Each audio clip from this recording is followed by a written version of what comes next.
रहा है। इटावा के कथावाचक अपमान मामले में पुलिस ने दादरपुर गांव में गुरुवार को हंगामा करने वाले 19 उपद्रवियों को गिरफ्तार कर लिया। इटावा के दादरपुर गांव में ही 21 जून को यादव समुदाय के कथावाचक मुकुट मणि के साथ बदसलूकी हुई थी। कथावाचक के समर्थन में और आरोपियों की गिरफ्तारी की मांग करते हुए अहीर रेजिमेंट नाम के संगठन और यादव समुदाय से जुड़े दूसरे संगठनों के लोग सैकड़ों की संख्या में पहले तो बकेवर थाने पहुंचे, जहां जमकर हंगामा करने के बाद उपद्रवियों ने आगरा कानपुर हाईवे पर जाम लगा दिया। उसके बाद ये लोग दादरपुर गांव पहुंचे, जहां पुलिस ने उन्हें गांव में घुसने नहीं दिया। हालात तब और बिगड़ गए जब प्रदर्शन कर रहे इन लोगों ने पुलिस पर पथराव शुरू कर दिया। इसके बाद पुलिस के जवान और अधिकारी आसमान से गिरते पत्थरों से बचने के लिए भाग खड़े हुए। उपद्रवियों ने लाठी डंडों और ईंट पत्थरों से पुलिस की गाड़ी भी तोड़ दी है। हालात संभालने के लिए पुलिस ने फिर मोर्चा संभाला और प्रदर्शनकारियों को खदेड़ने के लिए हवा में एक के बाद एक कई गोलियां चला दी। काफी देर तक इलाके में बवाल होता रहा। इसके बाद पुलिस ने अभियान चलाकर 19 उपद्रवियों को इलाके में अशांति फैलाने के आरोप में गिरफ्तार कर लिया। उपद्रवियों के कब्जे से 13 कार और मोटरसाइकिलों को भी बरामद किया गया है।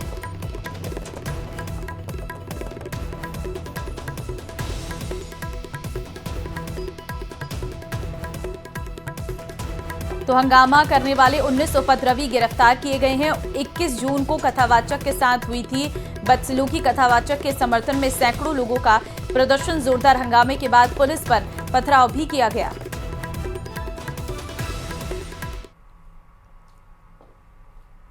लिया गया है, कठोर कार्रवाई सुनिश्चित की जाएगी।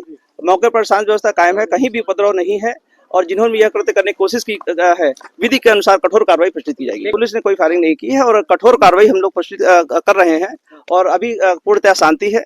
कुछ लोग हिरासत में लिया गया है, पूछताछ की जा रही है और कठोर कार्रवाई की जाएगी। यह सुनिश्चित किया जा रहा है कहीं भी कोई अशांति न करे। कुछ संगठनों के लोग विरोध प्रदर्शन के लिए इकट्ठा हो रहे हैं। इस सूचना पर हाईवे पर कस्बे में एवं दादरपुर गांव में पर्याप्त सुरक्षा व्यवस्था की गई थी। लगभग 1:30 बजे के आसपास हाईवे पर काफी संख्या में लोग इकट्ठा हो गए थे, जिन्हें समझा बुझा करके डिस्पर्स किया गया।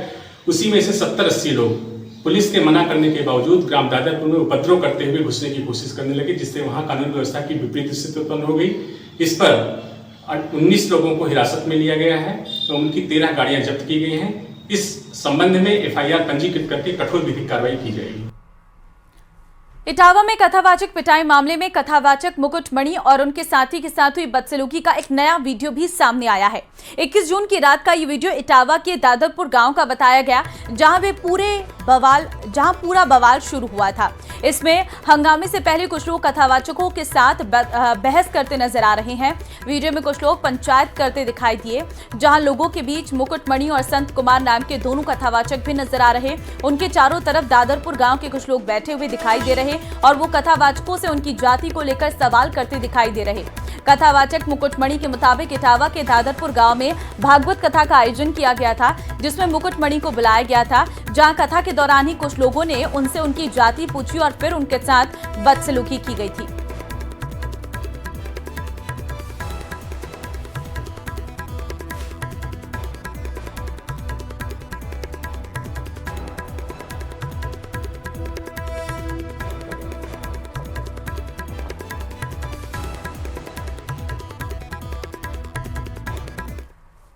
उत्तर प्रदेश के इटावा में यादव समुदाय के कथावाचक की पिटाई पर राजनीति भी तेज हो गई है। समाजवादी पार्टी अध्यक्ष अखिलेश यादव ने इस पूरे विवाद का ठीकरा बीजेपी पर फोड़ दिया है, तो प्रदेश सरकार में मंत्री स्वतंत्र देव सिंह ने सरकार का बचाव किया है। सुहेल देव भारतीय समाज पार्टी के अध्यक्ष और उत्तर प्रदेश सरकार में मंत्री ओम प्रकाश राजभर ने भी इस मामले की कड़ी निंदा की है।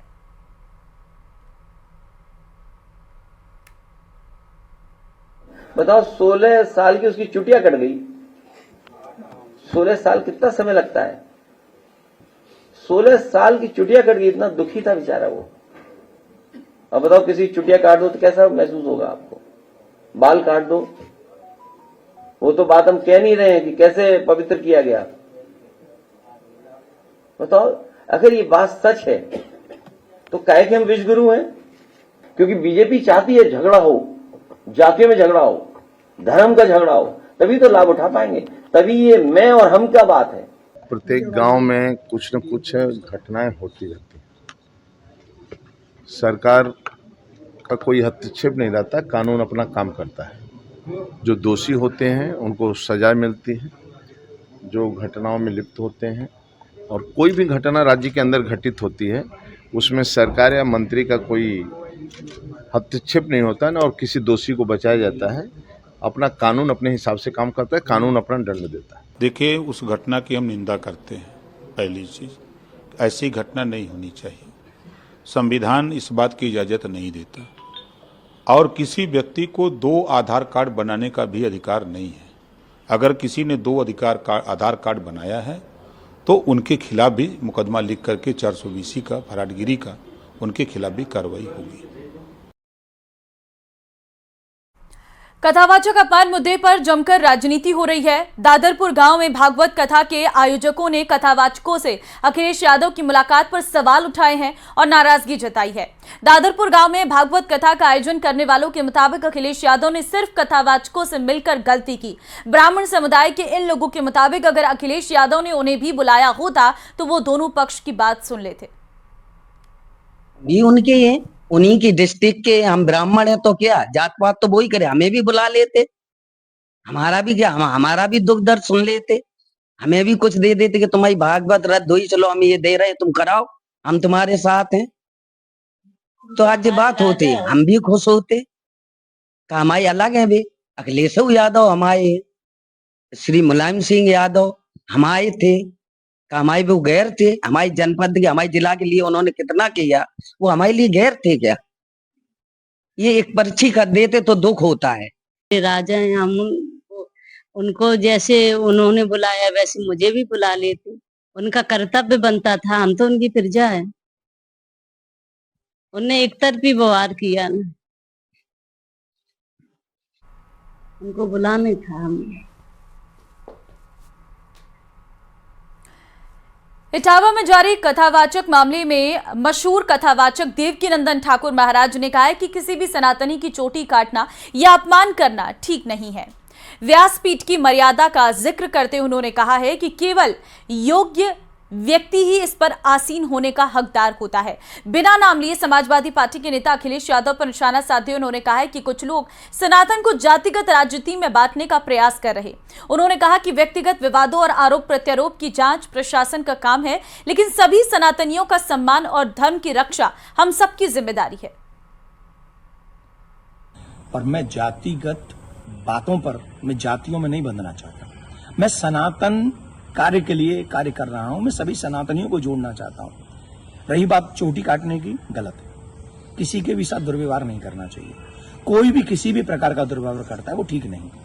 हम तो इसका प्रचार करते हैं, तिलक रखो और चोटी रखो, कलावा बांधो, कंठी पहनो, इसका हम प्रचार करते हैं। अगर आपको ईमानदारी से अपने इष्ट में निष्ठा है, राम में, कृष्ण में, परशुराम में, हनुमान में, देवी में, देवता में, तो आप शास्त्रों के बताए हुए मार्ग पर चलिए और धर्म का पालन कीजिए और उन विधर्मियों से लड़ने के लिए तैयार हो जाइए जो हमारे देश में जाति का जहर घोलकर, कई बड़े बड़े नेता हैं, जाति के नाम पे कूद पड़े, बस चुनाव की सभाओं में बोल रहे हैं, चुनाव की एक कथा, अरे तुम्हारे इस नाम पे वोट लोगे, इसमें जाति के चक्कर मत पड़िए, जाति बंधन मत फैलाइए। मैं हाथ जोड़ के प्रार्थना करता हूं।